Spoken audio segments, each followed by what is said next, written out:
गोंडल शहर में किराए के मकान में स्थायी हुए अनंत पेशे से शिक्षक हैं। स्कूल में पढ़ाने के बाद वह बच्चों को अपने घर पर ट्यूशन भी पढ़ाते हैं। खैर, अब तो उनकी शादी हो चुकी है, पर जब वह कुंवारे थे तब उन्हें अपने किराए के घर में एक बेहद भयानक अनुभव हुआ था। एक शाम जब वह अपनी आराम कुर्सी पर बैठकर सुस्ता रहे थे, तभी अचानक उनकी अलमारी का दरवाजा अपने आप धड़ाम से खुल गया। इस आवाज से वह चौंक गए। उन्हें काफी डर महसूस हुआ, चूंकि उस शाम वहां कोई हवा नहीं चल रही थी और घर पर तो वह अकेले ही रहते थे। वह उठकर अलमारी का दरवाजा फिर से बंद कर कुर्सी की ओर जाने लगे। तभी उन्हें महसूस हुआ कि किसी ने उनका नाम पुकारा और वह आवाज उस अलमारी के अंदर से आ रही थी। इस भयानक घटना से अनंत बुरी तरह डर गए। उन्हें वहीं खड़े खड़े पसीने आने लगे। मुड़कर देखा तो अलमारी का दरवाजा धीरे धीरे हिल रहा था, जैसे कि अंदर से उसे कोई धक्का दे रहा हो। खौफ के मारे कांपते हुए अनंत थोड़ी देर वह अजीब नजारा देखते रहे।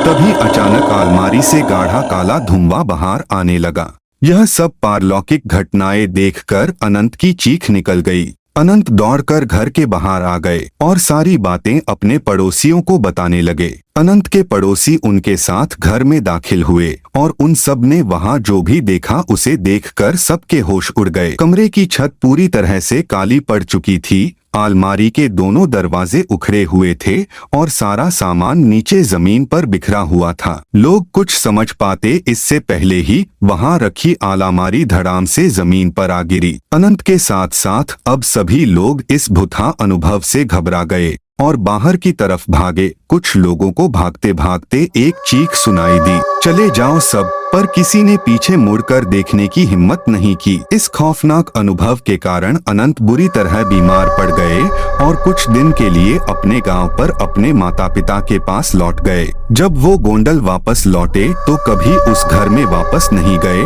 और किसी और मोहल्ले में रहने लगे। क्या थी इस खौफनाक घटना की वजह? मोहल्ले में रहने वाले बुजुर्गों से पता चला कि वो मकान अंग्रेजों के जमाने की बनी एक हवेली को तोड़कर बनाया गया था। कहते हैं कि उस हवेली का मालिक बहुत क्रूर इंसान था और एक बार उसने अपने नौकर को जलाकर मार डाला था और उसकी अधजली लाश उस अलमारी में छिपा दी थी। मकान मालिक ने कभी वो अलमारी प्रयोग नहीं की थी, लेकिन अनंत राजनाथ के मांगने पर उन्होंने वो अलमारी उसे दे दी थी और शायद इसी कारण नौकर की आत्मा नाराज हो गई और ये खौफनाक डरावनी घटना घट गई।